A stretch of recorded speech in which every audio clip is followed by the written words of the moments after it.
name is Gianfranco Berardi, my pronouns are he, him, his, and I encourage curiosity and support creativity through my solo indie game development studio, GB Games LLC. This is the Freshly Squeezed Progress Report companion video to go with the Freshly Squeezed Progress Report blog post I published earlier this week. Check the link in the description below. In last week's report, I was updating the temporary background art in The Dungeon Under My House, my second Freshly Squeezed entertainment project. If you've been following along, you know that The Dungeon Under My House will be a non-violent, first-person dungeon crawler, and as a freshly squeezed entertainment project, it will be a polished, playable prototype that provides a complete entertainment experience. It will be freely available for desktop computers, as well as mobile devices, with no ads, no in-app purchases, and no personal data tracking. While I didn't spend as much time on game development as I would have liked, what I accomplished was substantial enough.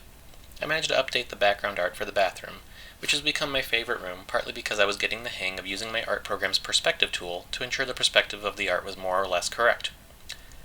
All that remained was the basement. So far, in-game, there is no secret entry shown in the main basement room. But let's assume that you do see it, and can enter it, and you'll find yourself in the secret basement room, which features a ladder that takes you into the dungeon. And with those rooms finished, this pass of updating the art is complete. I'm sure I'll think of changes and improvements to make in the future, but things are done enough for now.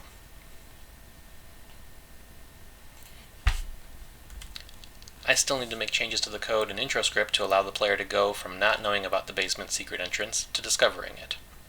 Meanwhile, we're in December. It has historically been one of the least productive months, partly because I like to use the month to prepare for the coming year.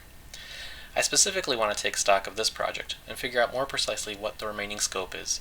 Despite putting in about a year of development, I feel very, very far away from a concrete version of my vision of this game, which included multiple characters with their own agendas and desires, a sprawling underground dungeon, a player-editable map, items and inventories, and a time system, among others.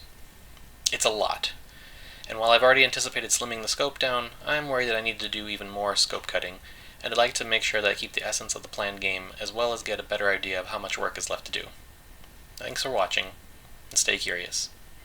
Now if you want to learn when I release The Dungeon Under My House, or about future freshly squeezed entertainment games I'm creating, then sign up for the GB Games Curiosities newsletter, and download full-color player's guides to my existing and future games for free. Again, check the links in the description.